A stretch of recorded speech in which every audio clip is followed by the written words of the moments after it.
Merci Madame la Présidente. Bonjour tout le monde. À cette occasion, je vous invite tous à cette journée. Donc là, on va parler de traitement personnalisé de la polyarthrite rhumatoïde en 2018. Terme personnalisé, en fait, ce qu'on fait, c'est pas de personnaliser, ce qu'on fait en pratique quotidienne. Le traitement personnalisé, c'est de la recherche, c'est un domaine de la recherche. Donc on va essayer dans un premier temps voir un peu à travers un cas clinique comment on travaille en général. Et après, on verra, on va parler de traitement personnalisé de la polyarthrite rhumatoïde. Ça pour vous dire que la prise en charge de la polyarthrite rhumatoïde a connu d'énormes progrès ces 15 dernières années. Aussi bien sur le plan physiopathologie, on connaît beaucoup mieux la physiopathologie de la PR. Sur le plan de diagnostic précoce, donc avec l'avènement des anticorps anti-peptides cycliques citrulinés, avec l'échographie, d'accord. On a fait beaucoup de choses, l'évaluation de la polyarthrite, des recommandations, on a fait beaucoup de recommandations, et les traitements biologiques qui ont transformé un petit peu le visage de la polyarthrite rhumatoïde. Mais ce n'est pas encore suffisant. Et donc là, avec tout ça, nos objectifs, ils sont devenus encore, on demande beaucoup plus à ces traitements-là. Et notre objectif, c'est la rémission clinique, l'idéal clinique, biologique et même structurale, au moins une faible activité de la maladie. Et bien sûr, si on arrive à ces objectifs, on va améliorer également la qualité de vie de nos patients et augmenter l'espérance de vie qui semble très diminuée dans la polyarthrite rhumatoïde. Et bien sûr, on va améliorer les facteurs de risque cardiovasculaire. Donc là, les traitements de fond de la polyarthrite, vous voyez, donc on a beaucoup plus de traitements biologiques que de traitements conventionnels. Donc là, c'est une chance d'avoir tous ces traitements au Maroc. Donc on a pratiquement on manque que de quelques-uns. Donc on a les anti-TNF, les anti-CD20, les anti-L6, les anti-L1. Donc là, il suffit juste de savoir comment gérer ces différents médicaments-là. Et de bien traiter, de donner le bon médicament au bon malade et au bon moment. C'est ça l'objectif de traitement personnalisé. Donc là, on va voir un cas clinique, justement, à travers ce cas clinique, voir comment on choisit un traitement biologique. Donc c'est un patient de 56 ans qui est obèse, il a un BMI à 30, tabagique chronique, 25 paquets années. Et là, il est suivi pour une polyarthrite rhumatoïde ACPA positif et facteur rhumatoïde positif d'installation aiguë depuis 1 an, non érosive à la radio ni à l'échographie. Par ailleurs, il a une gonarthrose bilatérale évoluée à droite. Son évaluation initiale montre une polyarthrite active, très active même, avec un DAS à 6,8. Bon, le traitement initial, on a mis un bolus de méthylprédnisolone et on introduit le methotrexate selon les recommandations et anti-inflammatoire. Donc, on n'a pas mis de corticoïdes, de sujet obèse et tout ça. Donc, on a évité justement de mettre les corticoïdes. 6 mois après, son DAS 28 est à 5,6. On a augmenté le methotrexate à 20 mg par semaine avec toujours des ANS. Toujours, elle a besoin de prendre ses ANS. Et la dernière constatation, il y a 3 mois, son DAS 28 est toujours pratiquement la même chose. Il est à 5,2. Il consomme tous les jours 200 mg de celecoxib et de paracétamol 2 grammes par jour. Vous voyez, donc c'est une forme un peu, une poussée très sévère de la polyarthrite rhumatoïde. Donc, qu'est-ce qu'on va proposer à ce patient? On va optimiser le methotrexate à 25 mg par semaine. Vous lui conseillez des mesures hygiéno-diététiques et vous proposez une biothérapie. Je crois les 3. Donc on va commencer, on va voir, c'est optimisé. Donc dans les recommandations, on va optimiser le methotrexate, mais vous savez, donc il y a beaucoup de malades qui tolèrent très mal le methotrexate. Et d'ailleurs, cette étude nous confirme ça. Donc une étude prospective sur 75 polyarthrite rhumatoïde précoce. Vous voyez, dans cette étude, il y a 57% des patients qui sont non observants, donc 40% en méthotrexate. Et donc ça, on le vit tous les jours. Tous les malades, justement, ils viennent. Donc, méthotrexate, je ne peux plus. Il me fait pas mal de choses. Donc ça, c'est quelque chose, c'est vrai, de la réalité. Et donc, un traitement non observant, c'est clair, c'est l'évolution, il y a une perte d'efficacité de produit. Le tabac, donc on va proposer également, justement, des mesures hygiéniques chez ce patient. Donc le patient polyarthrite, il n'y a pas que la polyarthrite, il faut voir un peu le malade dans sa globalité. Donc c'est un patient qui est tabagique, qui est obèse, donc il faut traiter ça aussi. Donc le tabac, on le sait qu'il diminue l'effet des biologiques et même de méthotrexate. Donc cette étude que nous vient de registre suédois donc, démontre très bien ça. Vous voyez, donc il y avait quand même presque 1000 patients, d'accord. Il y avait 626 sur méthotrexate, 301, pratiquement un tiers sous anti-TNF alpha, d'accord. Et vous voyez un petit peu l'effet justement de tabac, donc il diminue la réponse au traitement, que ce soit en méthotrexate ou bien aux anti-TNF. 27% de répondeurs sur méthotrexate chez les tabagiques contre 36% avec une différence significative. Là également pour les anti-TNF, 29% contre 43% pour les sujets qui ne prennent pas.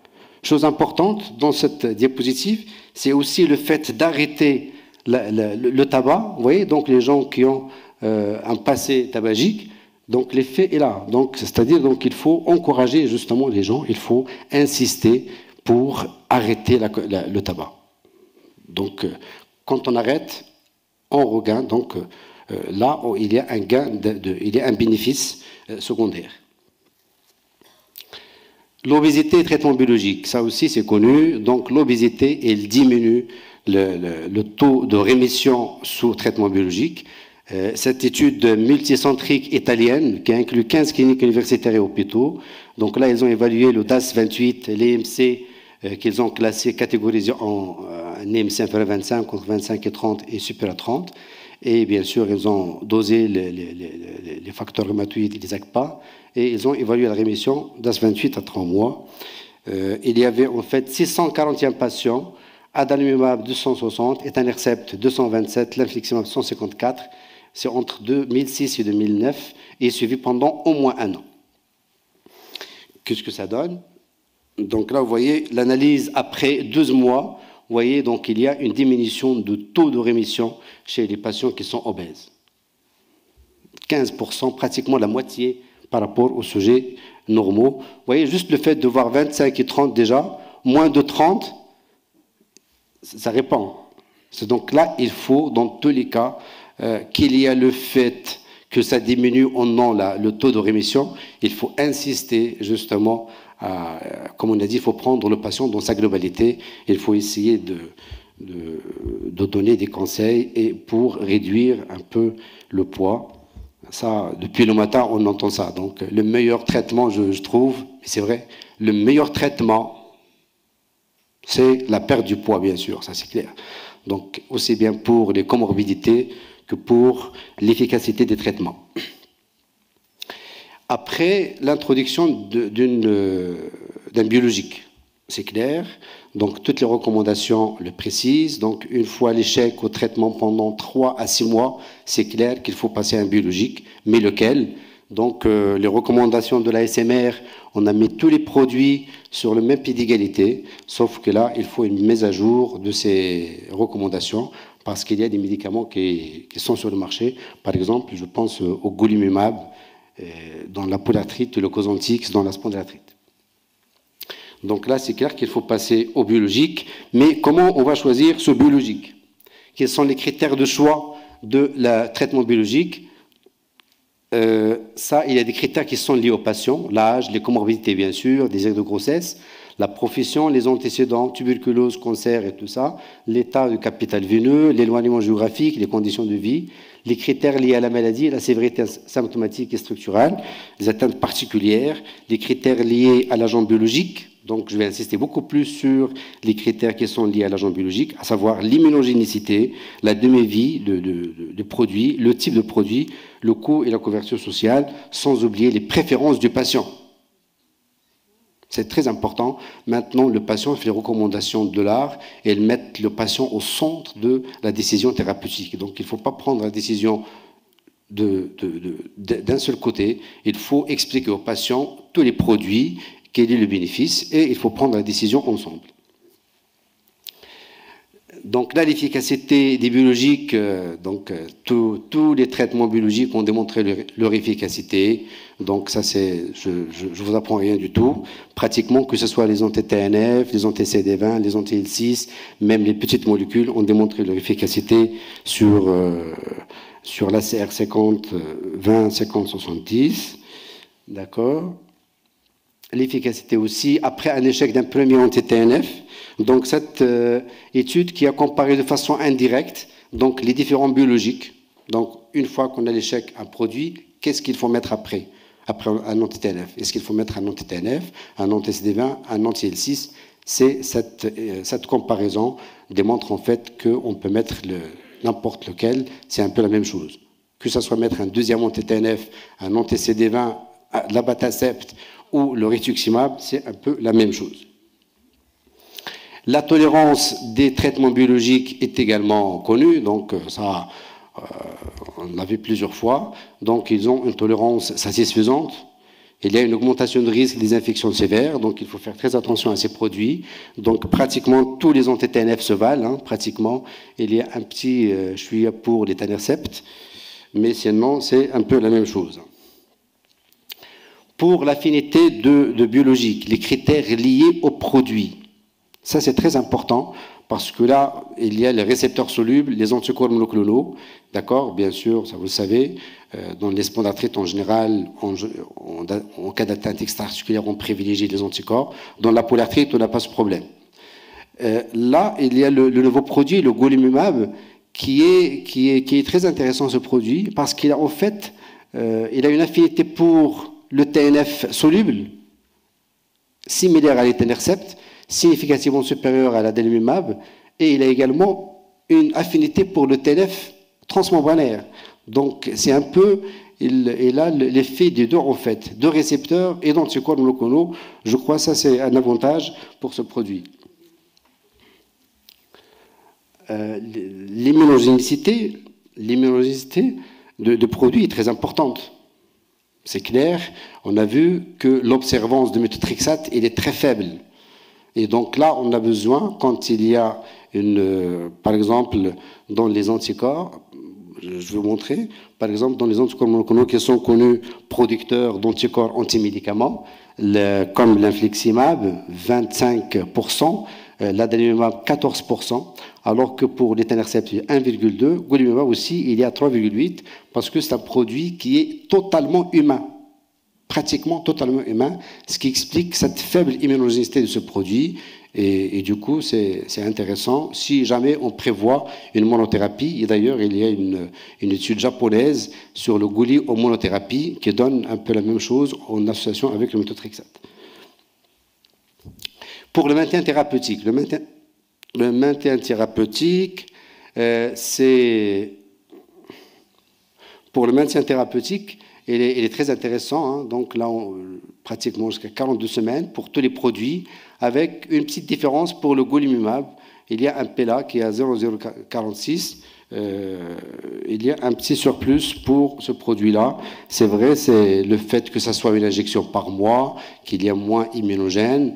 Je crois que c'est ce qui explique un peu ce maintien thérapeutique un peu plus important que les autres. Il y a la première fois qu'on a des résultats à 5 ans. Pour ce produit, le golimumab, il y a 66% des patients qui ont poursuivi le traitement à 5 ans. Quand même, c'est un chiffre important comparativement aux autres biologiques. Les préférences du patient, je crois que c'est très important justement à discuter avec le patient et prendre également son avis. Vous voyez, donc dans cette étude-là, on a demandé aux patients de choisir le bon et le mauvais médicament à partir des options hypothétiques. Par exemple, on leur a demandé le mode d'administration du produit, la fréquence et la tolérance du produit. Et si vous avez est-ce que vous préférez un médicament sans traitement associé ou non? Et donc là, ce qui ressort que la fréquence et la tolérance du produit sont très importants pour le patient. Bien sûr, le fait qu'il y ait une injection par semaine, une injection par mois, ça ne sort pas, mais ce qui sort en fait, c'est beaucoup plus la fréquence et la tolérance du produit, la fréquence d'injection. Voilà, donc on revient à notre cas clinique. Notre patient est mis sur golimumab. C'est quoi ça? Et il est mis sur golimumab 50 mg, une injection par mois en subcutané, en association au méthotrexate et prednisone 4 mg par jour. L'évolution à 3 mois, c'est spectaculaire, donc faible niveau d'activité à 3 mois. Et le patient va tellement bien, il demande à se faire opérer pour son genou. D'accord? Le bilan préopératoire était sans anomalie. Donc je vais vous demander des choses, des questions. Est-ce qu'il faut arrêter le méthotrexate 2 semaines avant la PTG? Il ne faut pas arrêter le méthotrexate. Il faut arrêter la prednisone 2 semaines avant la chirurgie. Le Goli doit être arrêté 3 semaines avant, 2 mois avant ou 5 semaines avant. Ça, c'est... Je trouve que c'est des questions qu'on nous pose très souvent. C'est toujours la discussion avec les chirurgiens qui arrêtent le méthotrexate, qui arrêtent les corticoïdes, qui arrêtent tout. Mais là, c'est pour une fois, il y a cette mise au point faite par l'ACR et les chirurgiens orthopédiques du genou et de la hanche. Il ne faut pas arrêter le méthotrexate. Non plus les corticoïdes, il ne faut pas les arrêter, bien sûr. Le Goli, il doit être...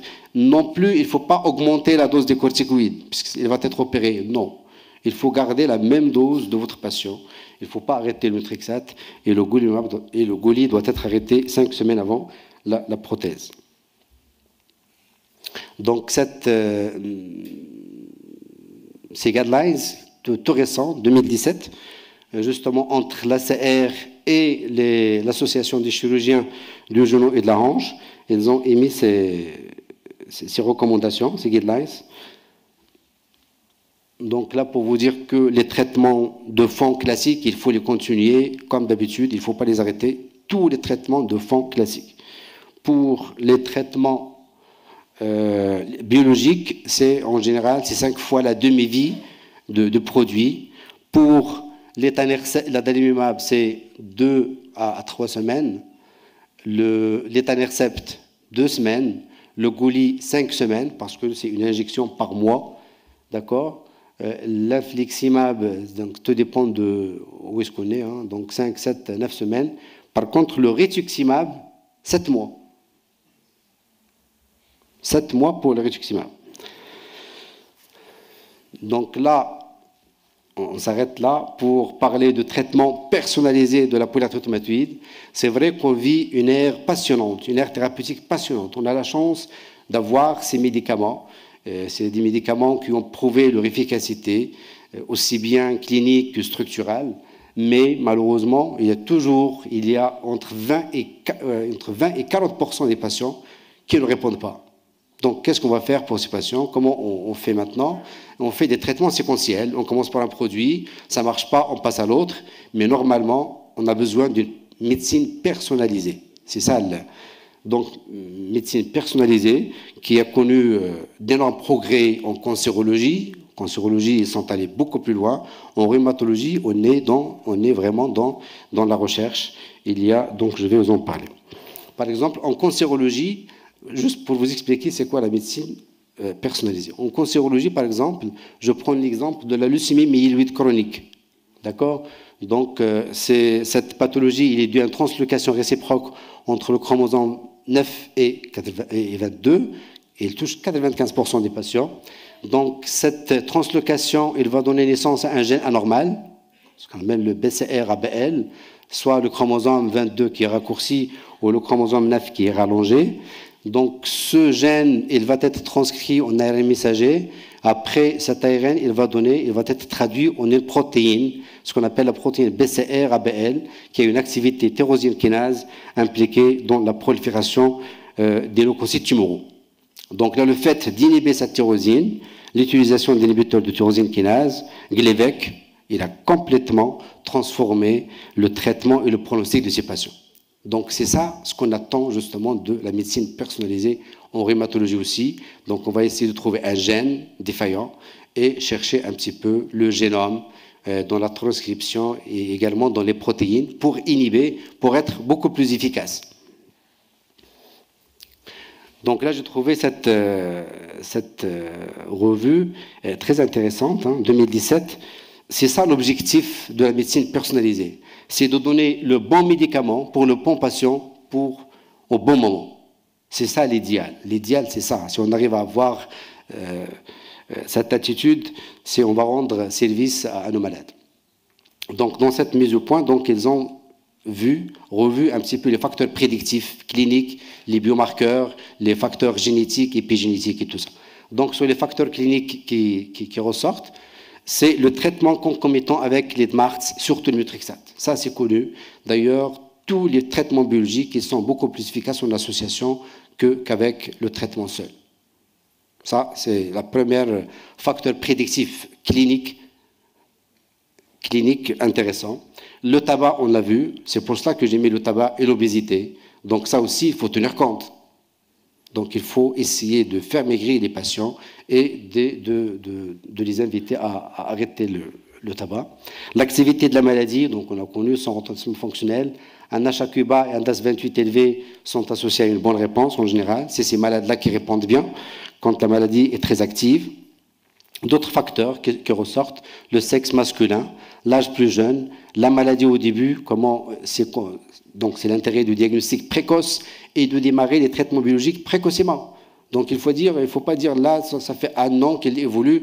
Non, s'il nécessite le passage à un traitement biologique, il faut le faire. Donc ce n'est pas que j'invite à faire, non, avec une bonne évaluation, si votre patient il a besoin de passer un biologique, même à un an, il faut le faire. Tout dépend de votre évaluation. Le nombre bas de biologiques précédents, c'est-à-dire donc les patients qui ont reçu un seul biologique, ce n'est pas comme les patients qui ont reçu 2 ou 3. Les facteurs prédictifs biologiques de réponse au traitement, là, le facteur rhumatoïde et les anticorps anticipés, aucun intérêt. Donc, il y a beaucoup d'études controversées. Donc, le fait qu'il soit positif ou négatif, ça n'influe pas la réponse au traitement biologique. Donc, une belle méta-analyse qui parle de ça. Et d'ailleurs, j'ai vu plusieurs études où c'est un peu discordant, c'est controversé. Et donc là, il ne faut pas tenir compte de la présence ou l'absence de facteur rhumatoïde pour dire ça, il va répondre à ce traitement et pas à l'autre. Par contre, il y a une protéine maintenant à la mode, c'est la myeloid related protein, MRP 8 et 14, qu'on appelle la calprotectine. Ça aussi, c'est du nouveau. Donc cette protéine, elle est impliquée dans toutes les maladies inflammatoires, surtout dans les maladies inflammatoires chroniques de l'intestin, mais également dans la polyarthrite rhumatoïde. Dans cette étude qui inclut 170 patients atteints de PR, traités par l'adalimumab, 86, l'infliximab et le rituximab, catégorisés en répondants cliniques et non répondeurs, la calprotectine était dosée au départ à 4 et à 16 semaines après l'initiation du traitement et comparée aux résultats de la réponse. Donc, qu'est-ce que ça donne Voilà, donc il y a 2 groupes, les répondeurs et non répondeurs, et on a vu un petit peu la cinétique de la calprotectine. Pour l'adalimumab, vous voyez, donc il y a une nette diminution. Donc les patients qui ont une calprotectine élevée, ils répondent bien au traitement biologique. Donc le fait, voilà, donc ça diminue. Donc à 16 semaines, il y a une diminution très nette avec une différence significative entre le début, 4 et 16 semaines. Pour les non-répondeurs, d'ailleurs, il n'était pas très élevé, la calprotectine, et il est resté stable. Pour l'infliximab aussi, donc il y a une diminution nette à 16 semaines, et pour le non-répondeur, c'est exactement aussi, c'est resté stable. Donc d'ailleurs, il n'était pas très, très élevé. Pour le rituximab, c'est la même chose. il y a une diminution nette à 16 semaines, mais vous voyez que pour les patients qui ne répondent pas, il y a même une augmentation de la calprotectine, avec une différence significative avec le début. Donc je crois que c'est quelque chose qu'il faut doser. Donc les gastro, ils ont l'habitude de doser ça, on la dose de façon régulière. Je crois qu'il faut commencer probablement à doser cette protéine. Probablement ça peut nous aider à choisir un petit peu tel ou tel produit. Pour les autres biomarqueurs, il y a pas mal de biomarqueurs qui ont été testés. Il y en a beaucoup. Donc, comme je vous ai dit, le facteur rhumatoïde anti-CP, il n'y a rien. Il prédit rien, justement, pour les traitements biologiques. Par contre, leur présence, ça on le sait, dans le rituximab, elle est efficace dans les formes séropositives. Donc, effectivement, donc ça ressort dans cette mise au point. Les anti-MCV, c'est de la vémontine, les anticorps anti-mutated citrulline vémontine. Là aussi, que ça soit présent ou absent, ça ne prédit rien pour les anti-TNF. Quand ils sont présents, c'est le rituximab, donc ils prédisent la réponse au rituximab. La 14-3-3-ETA, donc c'est une protéine aussi, l'inflammation, qu'on dose dans les formes séronégatives. Vous voyez, donc il y a pas mal de protéines à doser. Nous, on a l'habitude de doser le facteur rhumatoïde et l'anti-CSP, mais quand elles sont négatives, il y a d'autres protéines à tester. Donc ça aussi, le fait que ça soit absente ou aux basses, c'est une réponse aux TOCI et les anti-TNF. Les CAMP, c'est les protéines oligomériques de la matrice du cartilage.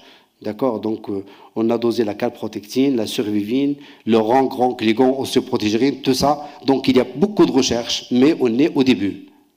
Donc c'est vraiment, on est au début. J'espère qu'on aura une matrice dans quelques années qui va réunir plusieurs biomarqueurs qui vont nous aider justement à choisir le médicament le plus efficace.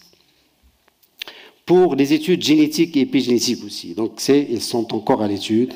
Donc, le grand problème de la polyarthrite, c'est... Maintenant, on parle de syndrome polyarthrite. C'est une maladie qui est hétérogène, qui a une physiopathologie qu'on ne connaît pas bien. Et donc, on parle maintenant beaucoup plus de syndrome PR. Ce n'est pas une maladie, c'est beaucoup plus un syndrome, ce qui explique un peu la complexité des études génétiques et épigénétiques. Donc, on a...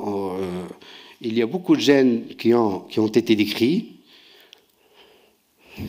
Il y a beaucoup donc, ils ont étudié même pour le méthotrexate, pour voir les gens qui répondent peu ou qui ont une toxicité accrue pour le méthotrexate. Donc, vous voyez, donc, il y a des gènes qui ont été isolés. Donc, il y a des allèles, SCL19A1, ATIC et tout ça. Mais, vous voyez, donc, il n'y a pas un seul gène, il y a plusieurs gènes, et dans ce cas, la multiplicité de ces gènes rend un peu l'utilisation un peu difficile en pratique courante. Donc ça, et pour les traitements biologiques, les molécules qui ont été étudiées, c'est surtout ça, l'étanercept, l'infliximab, enfin les premières molécules, et vous voyez, donc il y a plusieurs gènes qui sont retrouvés là aussi. Mais c'est pour vous dire, on est vraiment au début de la recherche. Donc, pas comme, j'espère que dans quelques années, on aura nous aussi, comme en cancérologie, le gène qui est défaillant, et tout le processus, comme ça, on va cibler exactement la protéine qui est en cause. En conclusion, pour vous dire que la prise en charge de la PR a connu d'énormes progrès, comme ce que j'ai dit, près de 40% de tous les patients n'ont même pas une réponse thérapeutique minimale acceptable, nécessité d'un traitement personnalisé qui constitue un des enjeux de la prochaine décennie. Les progrès de la génétique, de l'immunologie et de la biochimie ouvrent des portes que jusque-là semblaient hermétiquement et désespérément closes. La médecine personnalisée a une histoire, des moyens et des perspectives. Donc on doit courir ensemble. Je vous remercie.